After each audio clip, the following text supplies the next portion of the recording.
Enough of that. I'd just like to thank the organisers, Arne, Frederick and Daniel. They've been so good, and thanks for inviting me over from England, and I hope I can be some use to you. So let's start straight away. I'm going to talk about ape and human fossils. In Genesis it says, "The Lord God formed man from the dust of the ground and breathed into his nostrils the breath of life, and man became a living soul." It didn't say he breathed into an Australopithecine or an ape. Man is not a modified animal according to creation. The evolution model, on the other hand, says that some blob 3.5 billion years ago evolved into fish. Ultimately, some of those evolved into shrews, and then eventually into chimpanzees. Some time ago, a few million years ago, some ancient apes evolved into what's called Australopithecines, and they evolved into human beings. That's why chimpanzees and humans are called distant cousins. Of course, the problem is that animals and plants somewhere along the line have got a common ancestor according to the evolutionary pattern. That means that bananas and humans are very distant cousins. So there's two different views. Now, there is good biological evidence to suggest that life has not been around for millions of years, but for this lecture I'm going to stick to the conventional millions of years dating techniques. Now, the standard evolutionary scheme, I hope I'm not talking too quickly, but I've got a lot of material to go through. Ancient apes evolved into Australopithecines and Homo habilis. They evolved into Homo erectus and Neanderthals, and from there you got modern humans. Now, let's look at the Australopithecines first off. There are recently a fossil of an elbow of a chimpanzee found recently, but apart from that there are no chimpanzee or gorilla fossils whatsoever. But it's presented as a semi-upright or an upright creature, and that's deceptive. The actual skull and face of Lucy is missing, but I've got OH5 there, which is another Australopithecine, to give you an idea of what the head of the animal actually looked like. There you've got the living apes with Lucy to the right-hand side there, and you can see that if you look closely and put the bones together, that Lucy, the Australopithecines, have got skull, size, shape, ribs, arm bones, finger bones, leg bones. They're virtually all ape-like. There's nothing really human-like about them. There is, if you look at the fossil, the pelvis of Lucy, you can see that it's different from the living apes. So certainly the pelvis looks different, and if you look at the ankle joint, it certainly is different from living apes. But if you look at the finger bones, there's on the left-hand side, there's the Australopithecine Lucy finger bones. You see they're curved and they're long. And if you look at the chimpanzee finger bones, you find they're curved and long as well. So the Australopithecine hand and foot bones are very similar to the chimpanzee. Now, if you look back at that fossil I showed you of the Lucy seemingly standing upright, there's no foot. The foot is missing in that. But an Australopithecine foot was found in South Africa, and it's got the number STW573, and it clearly has a thumb-like structure on its foot. So it's got a thumb, a hand basically like foot. It's not got a human-like foot. There's a chimpanzee hand and foot to compare, and you can see that the Australopithecine is not far removed from that. There's a human foot.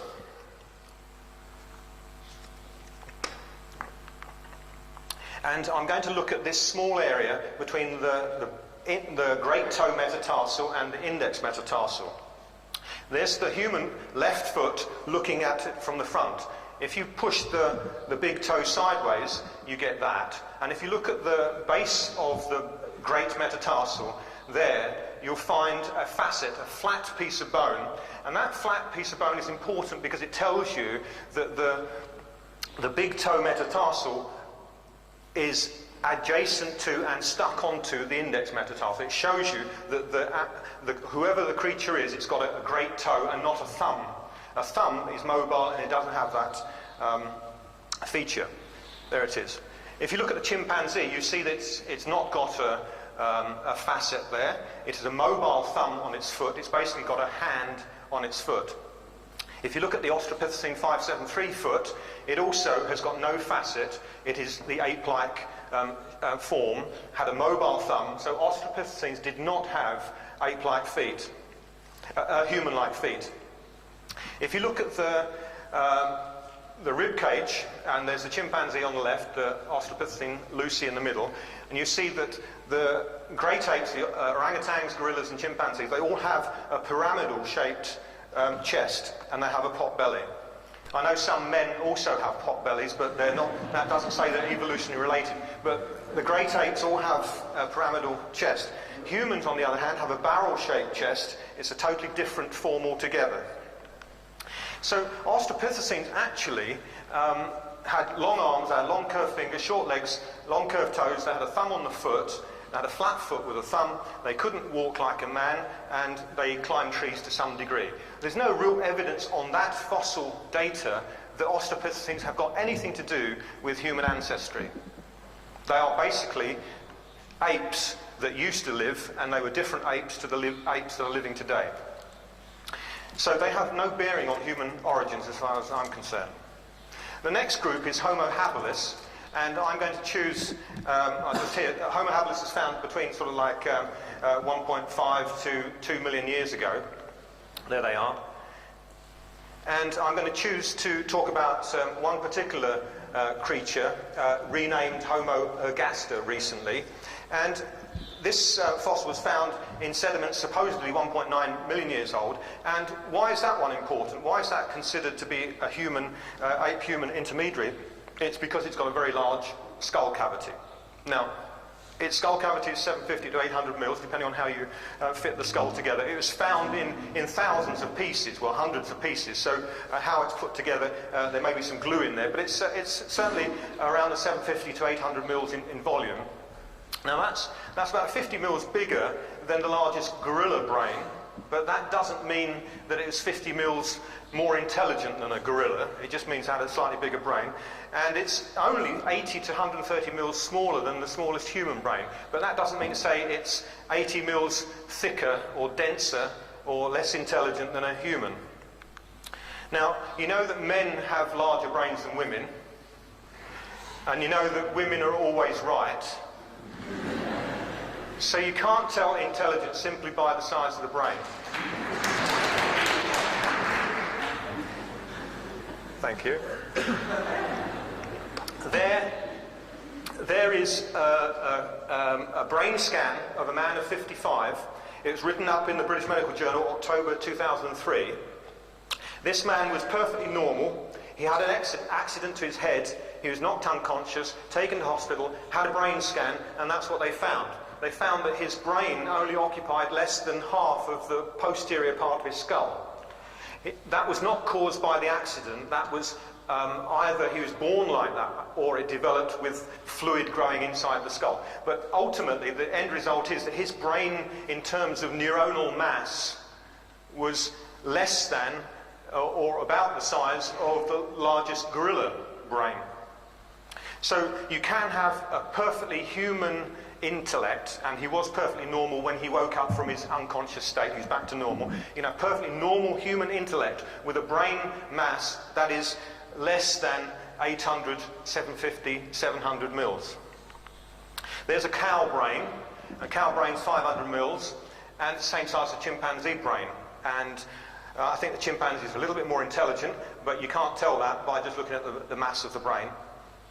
Going back to the Homo ergaster, which is previously called Homo habilis, the 1470 skull we're looking at, if you look at the facial features, you'll see that the zygoma, the cheek here, is very deep.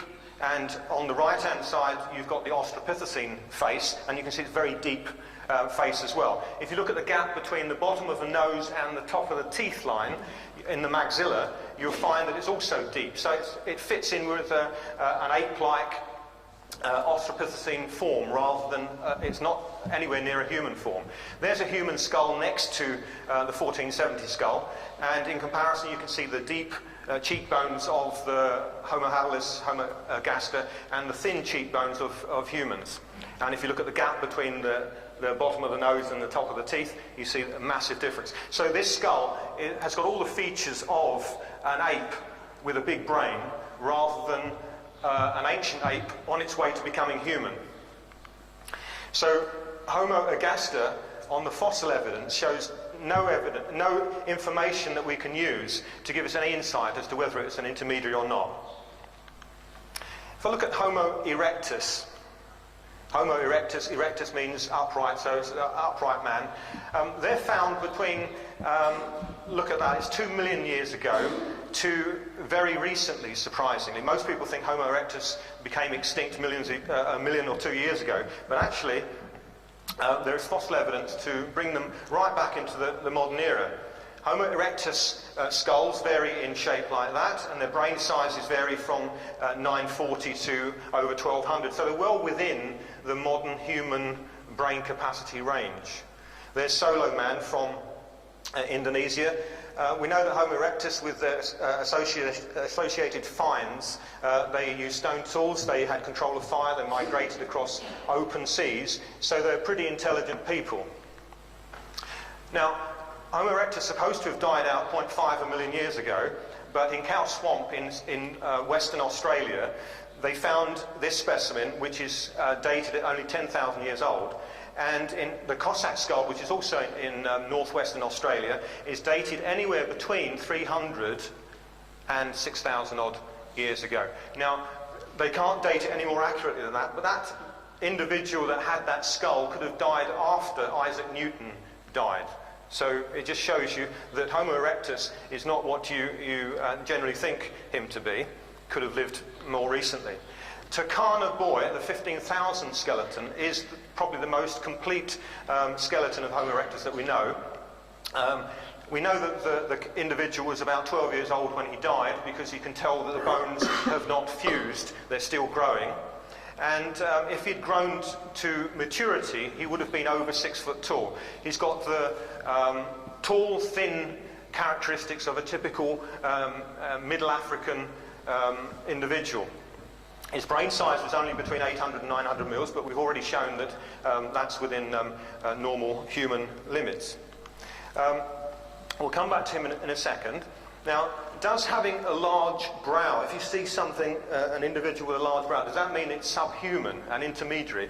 And if you look at a gorilla, that's a cross-section through a gorilla skull, and you can see that the brow is very big. You can see that there's the air sinus in the frontal part. That's when you've got a cold and your voice drops down.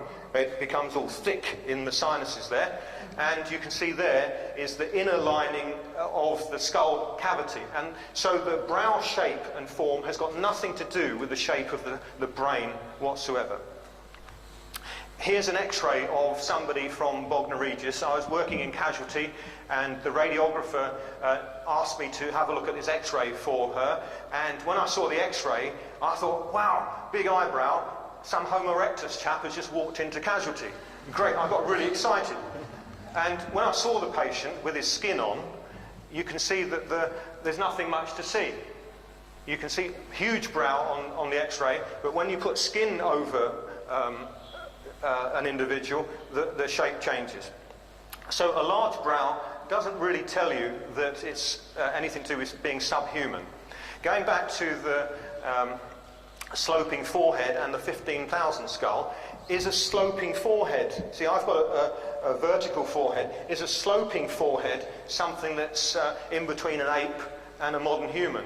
Well, here is Alan Walker talking on BBC television year 2000, and he's got the 15,000 skull in his hand, and listen to what he said. One of the major differences that one can see on a modern human skull, I mean, you can look at mine as an example, is that he has hardly any frontal lobes here, so he has next to no forehead from me. Above his eyes, it just goes straight back, whereas in modern humans, we all have this lump of frontal lobe of the brain sticking up here, giving us this more vertical forehead.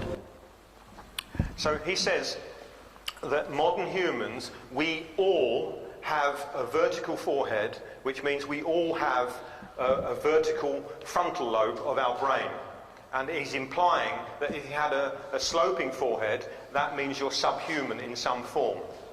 By the way, I should add that the 15,000 skeleton, which you can see on the right-hand side, It's absolutely 100% human in every characteristic that you want to identify. Every feature of its arms and legs and feet and everything, they all fit into a modern human parameter. So there's nothing subhuman. The only question people have about that skeleton is the fact that its forehead is sloping.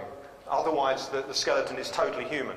Now, is Alan Walker, who's a paleontologist, is he correct when he says that all modern humans have a vertical forehead, and if you don't have a vertical forehead, by implication, that means you're subhuman? Here's an X-ray of one of my patients from Bognor, and you can see the vertical forehead, living in England, and there's the inside, show you the shape of the brain of the frontal lobe. There's another patient living in the same town in Bognor Regis, and you can see the shape of the forehead is sloping, and you can see the brain case is shaped more sloping as well. Now, you might say that in the south of England, people are pretty stupid, or they're on their way to becoming fully human. You in Denmark might say that, but anyway, the point is that in the same town, you have modern humans who can talk, and they can drive cars. They look like that. Now, in the past, you know that people used to do all silly things with their children, and in Peru, they used to bind their children up with the heads with cloth and make the heads stretch out. They thought it looked good. You know, fashion changes, and so that just shows you that the shape of the head has got nothing to do with the function or the shape of the brain inside. It's got nothing whatsoever. So you can't make any inferences just on the shape. The brain will actually mould itself to whatever shape you have.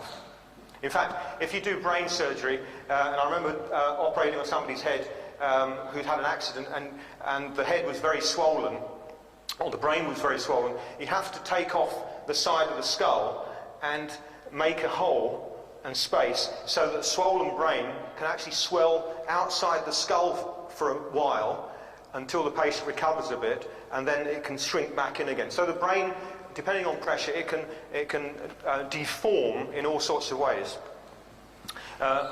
Having small frontal lobes has got no bearing on humanness whatsoever. You can be fully human, in fact, without having a frontal lobe. So if you have a head injury and bang the front of your head, and you get blood inside the cranium, you can take off the top of the head. Sometimes, with that sort of injury, you have to remove some of the brain as well, because the brain is more like blancmange, it's soft like jelly, and you can't really cut it, so you have to suck it out. So you suck out the damaged part of brain as well as the blood clot together. But when you do that, you can remove half of a person's frontal lobe, and they'll still be perfectly normal. Okay? So you can drastically change the volume of a frontal lobe without making them subhuman. If you take out both frontal lobes, you will be in for a little bit of a problem. It's best to talk to the patient beforehand. Frontal lobe, by the way, is it? Oh, what happened? Let's go back. Hang on. Frontal lobe is in green at the front there. I don't know if... Oh, that might work. That's green. It's yellow there. That's the frontal lobe. That's the bit we're talking about. That's the front of the brain. That's the back of the brain. And remind you again that 55-year-old man, he had no frontal lobes whatsoever, but he was perfectly normal. So from the Homo erectus conclusion, the skeleton is fully human. The skull has got all the characteristics of being fully human, apart from the sloping forehead, and I think I've shown you categorical evidence to say that on a sloping forehead you cannot make any interpretation that represents some sort of subhuman animal or subhuman intellect. So it has all the features of living humans, has the intellectual capability of living humans. If a creature could use a boat or travel across open seas, has control of fire, can make stone tools, you can guarantee that individual has got human intellect. If any of you have tried to make a stone tool, has anyone tried to make a stone tool with flint? Yeah? Was it easy? No. If you try to make the simplest stone tool with a lump of rock, flint, you find it's incredibly difficult to do. You require a human intellect. I know you can teach chimpanzees to copy. You can bang two stones, and a chimpanzee will bang two stones, and they'll pick up the flake and they'll use it. I know you can do that, but to actually decide to do it yourself and then manufacture and think about a concept of how you're going to change the stone and modify it so you get sharp edges and so on, that requires a human intellect. So if Homo erectus were living 1.6 million years ago, think of this. if he was living 1.6 million years ago, as this character was, and he had a human intellect, you can guarantee if he made one stone tool, 2 weeks later he was going to try to make a better stone tool. So how long would it take an individual with human intellect to get to the moon? We would anticipate that you get to the moon in 10,000 years, from the Stone Age to the Moon Age. Banging stone together, getting smelting rock, getting iron, copper and all the rest of it. If you started that process 1.6 million years ago, it's likely that you would have been on the moon 1.5 and a bit million years ago, on the basis of what we know about human intelligence and our curiosity. We are not going to sit around banging the same tool for 1 million years. We're going to, 2 weeks later, we're going to change it. So, that's it. Neanderthals. Neanderthals are curious because they don't fit into any real pattern. They occur somewhere between 200,000 and 35,000 years ago on standard dating mechanisms. They had large brain. Most of them had larger brains than most people in this room. They were stocky. I didn't mean to say they're more intelligent. But some of them did come from Denmark, I think. They were shorter. They used fire, had sophisticated stone tools. There's even evidence of making musical instruments out of bare femurs, flutes out of bare femur, and they buried their dead. So they had all the characteristics of modern humanity. Now, the features of them, they had large skull, they had what's called a bun on the back of the head, which is the back of the head stuck out a little bit. They had bowed legs, so they're bent. They had multiple fractures. Most of their skeletons had multiple fractures and had a lot of tooth decay. Now, they only lived in a small window in history. They didn't live a long time ago. They didn't live recently. So what is it about them? Can you explain Neanderthals because of their curious dating? Let's say, could their features be related to, not evolution, but could they be related to disease, or just inbreeding, or a combination of both? If you look at the two skulls, the La Chapelle skull and the La Pharisee skull, you can see the bun on the back of the head. The head is elongated and it's got a protrusion. If you look at modern x-rays of skulls that you find in textbooks, these are taken from textbooks, you see the bottom one has got a protrusion on the back of the skull. That fits in with the characteristic. I'm not saying that's a Neanderthal skull. I'm saying that the characteristic that gives you a prominent back of the skull, the occiput bone, is found in modern humans as well. And there's an x-ray of a modern human, again from my hospital, and you can see there's a prominent back of the head there. It's not so easily seen there, but it sticks out like that. So that characteristic is found in living humans. Okay, so what about... So there may be some hereditary aspect to the bun on the back of the head. What about disease? Now, a chap called Ivanhoe back in 1970 studied a whole lot of young Neanderthal skulls, and he found that every Neanderthal skull studied showed evidence of severe rickets. Rickets is a disease of vitamin D deficiency. You need that for healthy bones. If you don't have healthy bones, they become soft, they become bowed, they fracture easily. Vitamin D is found in fish eggs and milk, but it's also an important aspect is the production of vitamin D with the action of ultraviolet light on vitamin D precursors in the blood going through the skin. So if you had dark skin, which is designed to block out ultraviolet light, if you have dark skin and you have a poor diet and you don't have much sunlight, you have a good idea, you've got a good risk of getting rickets. Now, Genesis 9:1 says that God blessed Noah and his sons and said unto them, "Be fruitful and multiply and replenish the earth." So the ark landed somewhere in the Middle East area with 8 people on board. Now imagine Noah would have had proper colour to his skin like mine. He wouldn't have had skin like most of yours. He had a healthy, good skin like mine. And in fact, Jesus himself would have had good skin like mine and not deficient skin like yours. Now imagine these people coming off the ark and migrating away from the epicenter, and I was going to say that the ark has landed, but it's the eagle has landed was the film, isn't it? Or something. Oh no, yeah, I'm getting sidetracked.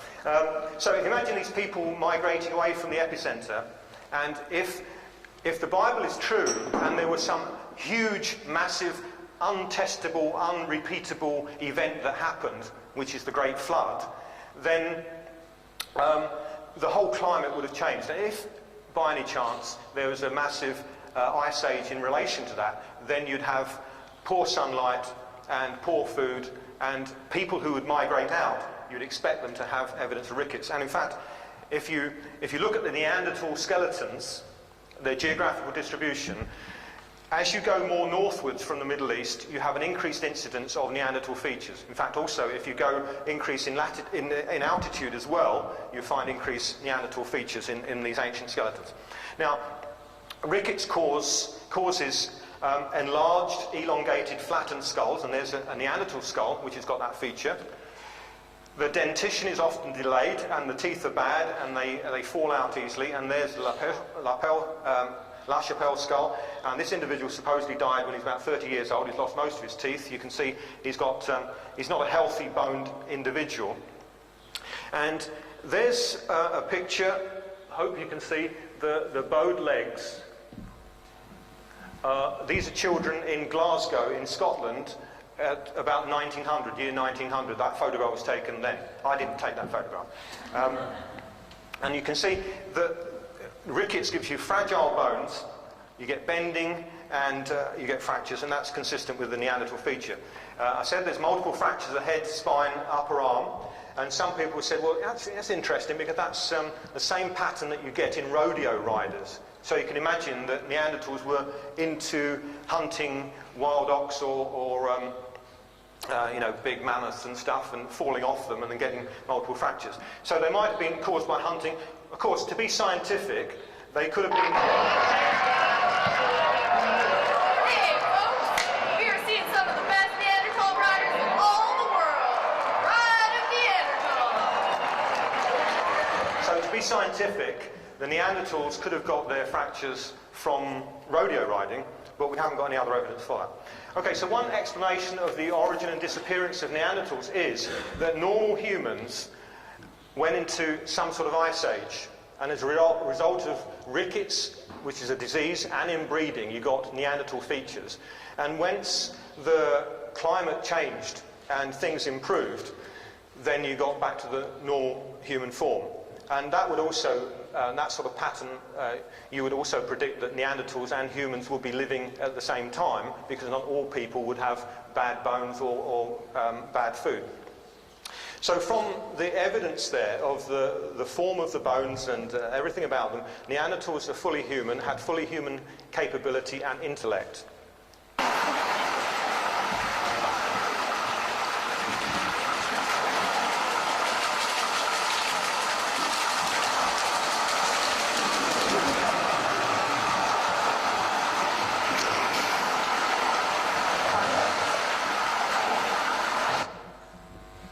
Now, that's got nothing whatsoever to do with this lecture. I'll just put that in just to keep you awake. Okay.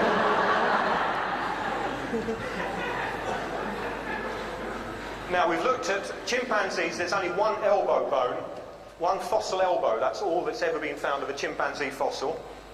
I've shown you that the Australopithecines, the Homo habilis or Homo ergaster, and the Homo erectus were all living contemporaneously around the 2 million mark. This is on conventional dating methods. The Neanderthals are a strange lot because they've come and gone in a very odd time in history. So what about ancient human-like fossils? There in Israel, there are two caves, one School 5 and Kafsi, and there's two modern human-like skulls dated at 55,000 years old and 100,000 years old. And nearby, in the Kabara caves, they found Neanderthal fossils which were dated at 60,000 years old. So again, you've got this evidence that shows that Neanderthals were living in a window in history. They weren't evolving from somewhere. There's something about them that's unusual, and it's not. You need to find out what was the cause of it. It's not an evolutionary thing at all. Okay, so those skulls were up to 100,000 years old, the modern human skulls. Here's OH8. It's found in Tanzania, and it's supposed to be 1.7 million years old. And if you look at it, I've drawn in the missing bits now. The actual fossil is dark, and the yellow bits are the bits drawn in. You can see that it's essentially a human-looking foot. If you analyse, I analysed the number of nurses in the hospital and measured their feet, and the patients looked at me a bit strange, but I was measuring their feet for this purpose. And you can find, there's 2 nurses I had in my hospital. One was, I think, 7 inches, so that's, well, it's about that much.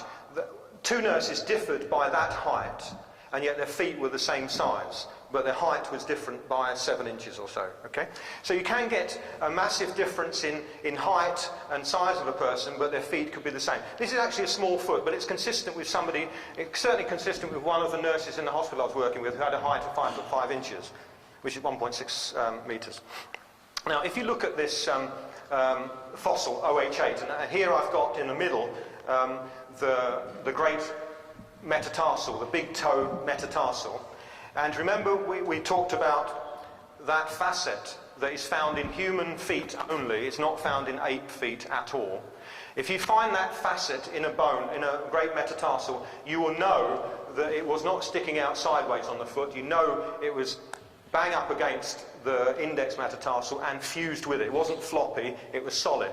So you can tell that. And there's the chimpanzee great metatarsal. You can see it lacks the facet, and there's the Australopithecine 573 we saw earlier on, which hasn't got the facet. So the OH8 foot shows all the characteristics of being fully human foot, dated 1.7 million years. It's not like an Australopithecine foot. There you see the OH8 foot in the middle. It's identical to a human foot, so humans on that basis were alive 1.7 million years ago. There's 2 femurs, both found in Kenya, dated 1.9, nearly 2 million years old. They're the same length as my femur, actually. It happens to be 40 centimetres, same length as my femur, so they're not small bones. And they're identical to modern human femurs. There's nothing non-human about those femurs.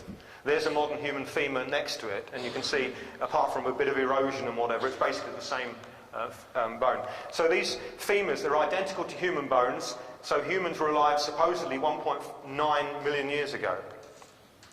The Laetoli footprints in northern Tanzania, most people will tell you that they were made by Australopithecines, which lived 3.5 million years ago. These footprints are dated at 3.5 million years old. The size of the footprints are consistent with the normal human range. And there's evidence that they're made by 3 individuals. If you look at, there's the fossil footprints of the ones we're talking about. There's footprints, I'm not sure what those are, whether they're a goat or some other animal that's walked past, but it's the vertical footprints that I'm talking about, those footprints there. And there's a close-up of one of the footprints. There's a 573 Australopithecine fossil there next to it, showing the shape. It's got a thumb on its foot. And you can see that the Laetoli footprints, which everybody tells you it was made by an Australopithecine, has got the normal heel of a modern human foot. It's got the arch of a modern human foot. And if you look at the top end, you've got the small gap between the big toe and the index toe. It's not sticking out sideways. And if you look again, you see I can point out that the gap is very narrow. And then if you look closely, you see a second footprint inside the first footprint. So you can see there's a small foot has been placed inside the larger foot. Now, I can guarantee you would not get that with 2 chimpanzees or 2 apes walking side by side. But you would get that with a human being and a child. The child would generally go stepping into the adult's footprints. Now, that I think is an interesting feature. It's got all the characteristics of a human foot, and also, additionally, it's got this additional feature which suggests the kid's having a game. So the Laetoli footprints, contrary to what you might see on television everywhere else in the museums and things, is identical to human footprints. Everyone's agreed with that. Could not have been made by Australopithecines, because Australopithecines had a thumb on their feet, so they couldn't make that. The human foot is unique. We know of no other evidence of any other creature, living or extinct, that had a foot like a human being.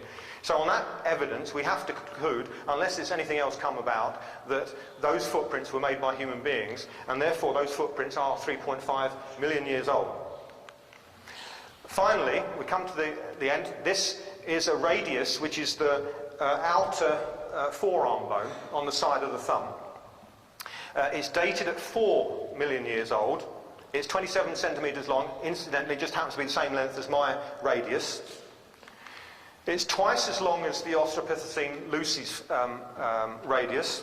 And by the way, Lucy was only 3.5 feet, so it's sort of 3 metres and a bit tall.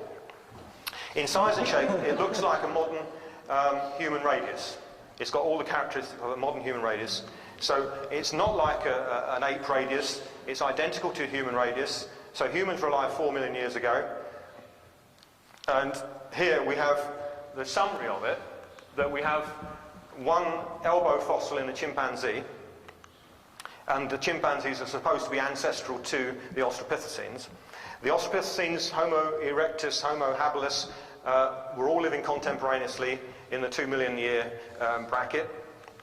The Neanderthals came and went in some small window in history, and modern human bones, fossils, have been found all the way back to, actually it's more than 4 million years on conventional dating. So you have ancient human beings living contemporaneously with the very first Australopithecines. That's if you accept the fossil record. So, now I've said that there's good evidence that the